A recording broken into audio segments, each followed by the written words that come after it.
It's been a minute since we've done one of these, so today we're going to go over the most fundamental economic indicators in the Republic of Korea with the use of the KDI's monthly economic report. You're watching Sekidul, and here's what's going on in our markets at the start of August 2022. Now before we continue, we'd just like to remind you that this channel is meant for general education purposes only and isn't meant to replace the legal or financial advice from a paid professional.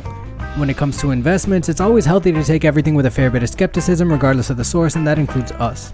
For that reason, nothing we say here should be taken as a basis for investment, and you'll have to do your own work and thinking before deciding whether taking up a position on any stock mentioned here is in your best interest.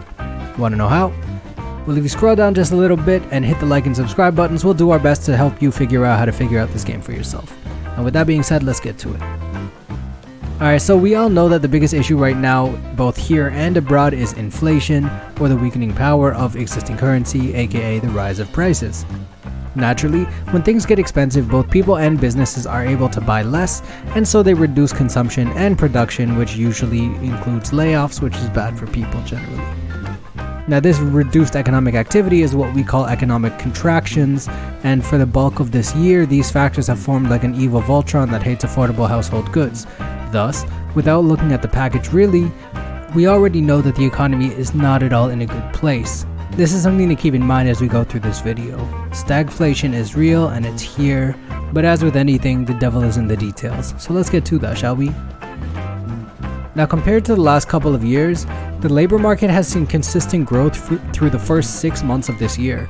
Most of this has been driven by improvements in face-to-face services like travel and accommodation, educational services, food services, that type of thing.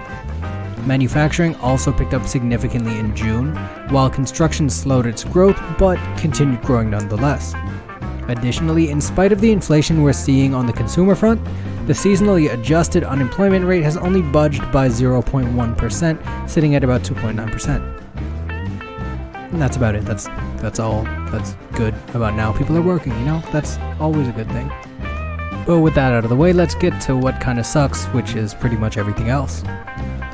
Alright, starting with the thing that affects pretty much every single person in the country, the CPI, or the Consumer Price Index for short, is bad.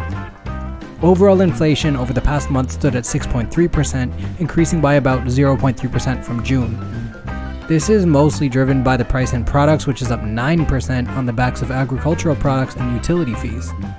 On the agricultural front, prices are up 8.5%, with livestock up 6.5%. Worse than that though, are utilities fees, which are up a whopping 15.7%, which is a 6% jump from the month prior.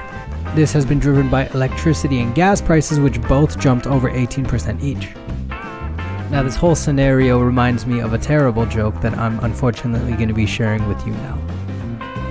So a politician walks into a restaurant boasting about their policy success.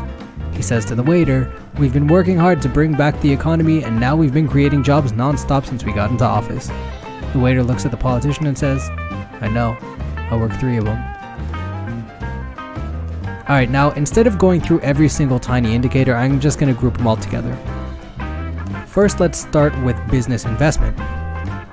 Now both facilities and construction investment are continuing to shrink just as sales of goods continue their downward trend. Naturally, the Consumer Sentiment Index went on a downward tear between March and June, reflecting the fact that people are genuinely concerned about the state of the economy and their ability to afford a regular life. This is mirrored in the Business Sentiment Index, which measures the same thing but for businesses, and it seems like there's a pretty solid consensus that the future looks kind of bleak. Finally, we have construction statistics, which are also tangible stats that we can use to identify what's going on in our economy. And on the right here, we have a number of building construction permits in blue and initiated objects in gray. Both have turned negative for the first time since the pandemic. This makes sense, as we noted in the past that over the course of the pandemic, we saw firms actively investing in construction. So the change is pretty much coming down from a really high base because we know that they were more active than they had been in the past. Still, one of the really more important things to notice about this is that household construction or housing construction is continuing to grow in spite of the concurrent rise in unsold housing units. This tracks, in a general sense, as the housing market tends to lag the overall economy. Additionally, in Korea, it takes about a 3 to 4 year period, a bit maybe even longer if you include the time it takes to get zoning done, but it takes a really long time to actually get the permits required to start building an entire apartment housing unit. Then you have to do the Cheongyak, the Punyang, and then basically rework a lot of the infrastructure around, or at least let the city do that. I mean, it's a very long process, so the market being down doesn't actually affect the number of project starts at current, because realistically, these projects started half a decade ago. Now, one thing to actually really pay attention to though is that both housing and jeonse prices haven't budged in spite of stricter lending regulations that have led to a significant pullback in household loans that have been granted, as we can see in this chart, but also in a record low number of housing sales over the past few months. Naturally, this raises questions about the state of the housing market at current, whether it's in just a stagnant lull and it's going to go up, it just plateaued a little bit, or if we're on the precipice and we're about to drop into a housing crisis. Honestly, there's really no way to know right now, but this is all to say that we're just in a very weird place. I mean, employment is up and wages are up, but prices are up way higher. Loans are down and sales are down, but housing prices are still sky high. Most importantly, both businesses and consumers are pessimistic about our economic future, and they do have good reasons to be so.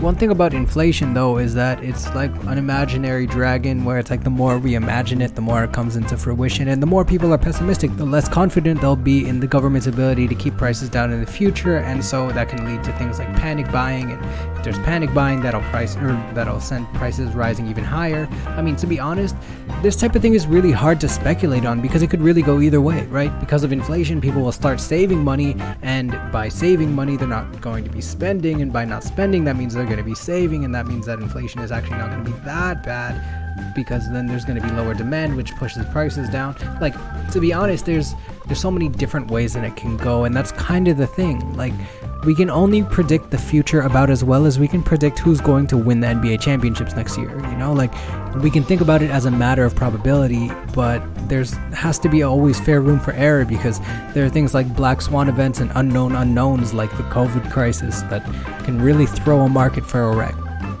Thus, the best thing that we can do is stay flexible, stay learning, and as a matter of principle, stay ready for whatever may come. Alright, that's it for me.